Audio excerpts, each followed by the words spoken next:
మీ ఎలాంటి వ్యాపార ప్రకటనలకైనా వెంటనే మా ఛానల్ సంప్రదించండి. గురుగారు, ఇంట్లో దేవుడి పేరు పలకడం వల్ల మన ఇంట్లో వాతావరణం ఖచ్చితంగా మారుతుందంటారా? ఎట్లా అంటే, మీకు ఇష్టమైనటువంటి ఒక హీరో ఉన్నాడు. ఇష్టమైన హీరో సినిమా చూస్తే మీకు ఎలా అనిపిస్తుంది? ఫ్లాప్ సినిమా అయినా సరే, ఏంటండి హీరో చూడటానికి వెళ్ళొచ్చు సినిమాకి, మీరు ఫ్లాప్ అంటారేంటి? ఒప్పుకోరాళ్ళు. అట్లానే ఇంట్లో ఒక చంటి పిల్లలో పెద్దవారు ఉంటారు. ఆ పేరు అంటే పిలిస్తే చాలా ఆనందంగా ఉంటుంది, పిలిచేవారికి వినేవారికి కూడా చాలా బాగుంటుంది వినడానికి. అలాంటి పేర్లు ఉన్న వాళ్ళకి ఉంటుంది అనమాట. మనసులో ఒక దైవం ఉంటుంది. ఆ దైవం పేరు తలుచుకున్నప్పుడు నాకేదో మంచి జరుగుతుంది ఒక నమ్మకం. ఆ నమ్మకానికి మనం ఏదైనా చేయొచ్చు. చంటి, బుజ్జి, కన్న. అప్పుడు పిల్లడు ఒకడు విదేశాల్లో ఉంటాడు, రవి అనుకోండి పిల్లడి పేరు. విదేశాల్లో ఉండి రాక వస్తాడు. రాక ఇంట్లో తిరుగుతున్నప్పుడు పొద్దుగా ఆ పేరు పిలుచుకున్నప్పుడు వాళ్ళ తల్లి గారికి కావచ్చు, వాళ్ళ తండ్రి గారికి కావచ్చు ఆనందం ఉంటుంది. అరే మా అబ్బాయి పేరు పిలిచే ఆనందం వాళ్ళలో కొనసాగుతూ ఉంటుంది. అరే వచ్చాడా రవి, రా లేట్ అయిపోయింది, ఎక్కడికి వెళ్ళావు అంటే వాళ్ళకి అలా ఆనందం. అదే ఆనందం మరి దేవుడి పేరు పిలుచుకుంటే ఎందుకు ఉండదండి?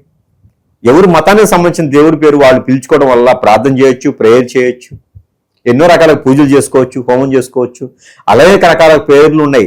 ఏ రకం ఆ రకం, ఈ దేవుడు ఆ దేవుడు అని కాదండి, ప్రతి పేరుని పిలుచుకోవచ్చు, తప్పేం లేదు. జపం చేసినట్టే అవుతుంది. మన పేరు మనమే జపం చేసుకోవచ్చు, వేరెవరి పేరైనా జపం చేసుకోవచ్చు. ఇప్పుడు శ్రీ వెంకటేశ్వర స్వామి వారు ఉన్నారు, ఇంట్లో ఎవరైనా వెంకటేశ్వర్లు ఉన్నాడు. వేరే వెంకటేశ్వర్లు అంటే స్వామివారిని పిలిచినట్టు కాదు. ఒరే వెంకటేశ్వర్లు అంటే వెంకటేశ్వరుని పిలిచినట్టే, కానీ వెంకటేశ్వర్లు అంటే స్వామివారిని పిలిచినట్టు, అంతే కదా. కాబట్టి పేరు పిలవడంలో ఇబ్బంది ఏం లేదు. మనకి ఆనందం, ఆహ్లాదకరం కలిగేటువంటిది ఏదైనా సరే పేరుని పిలుచుకోవడం వల్ల మన మనసు తృప్తి పడుతుంది, కాబట్టి పిలుచుకోవచ్చు. కానీ ఇంట్లో ఎప్పుడు కూడా చెడు తత్వంతో ఉండేటువంటి పేర్లు, దారిద్రం ఉందిరా, నువ్వు నాశనమైపోతావురా, నువ్వు పురుగులు పడిపోతావురా, ఇలాంటివి అనేజీ ఉంటుంది. నువ్వు ఇబ్బంది పడతావు, నీకు ఏ పని అవ్వదు, ఇలాంటివి మాట్లాడకూడదు.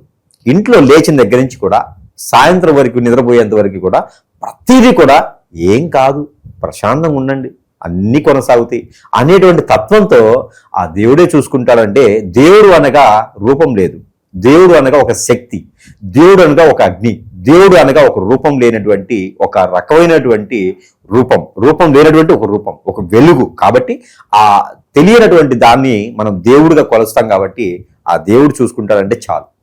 అలాంటిది ఏ పేరైనా మనం పిలుచుకోవచ్చు, దానిలో ఎటువంటి సందేహం లేదు. దానివల్ల మనం పాజిటివ్ అవ్వాలంతే.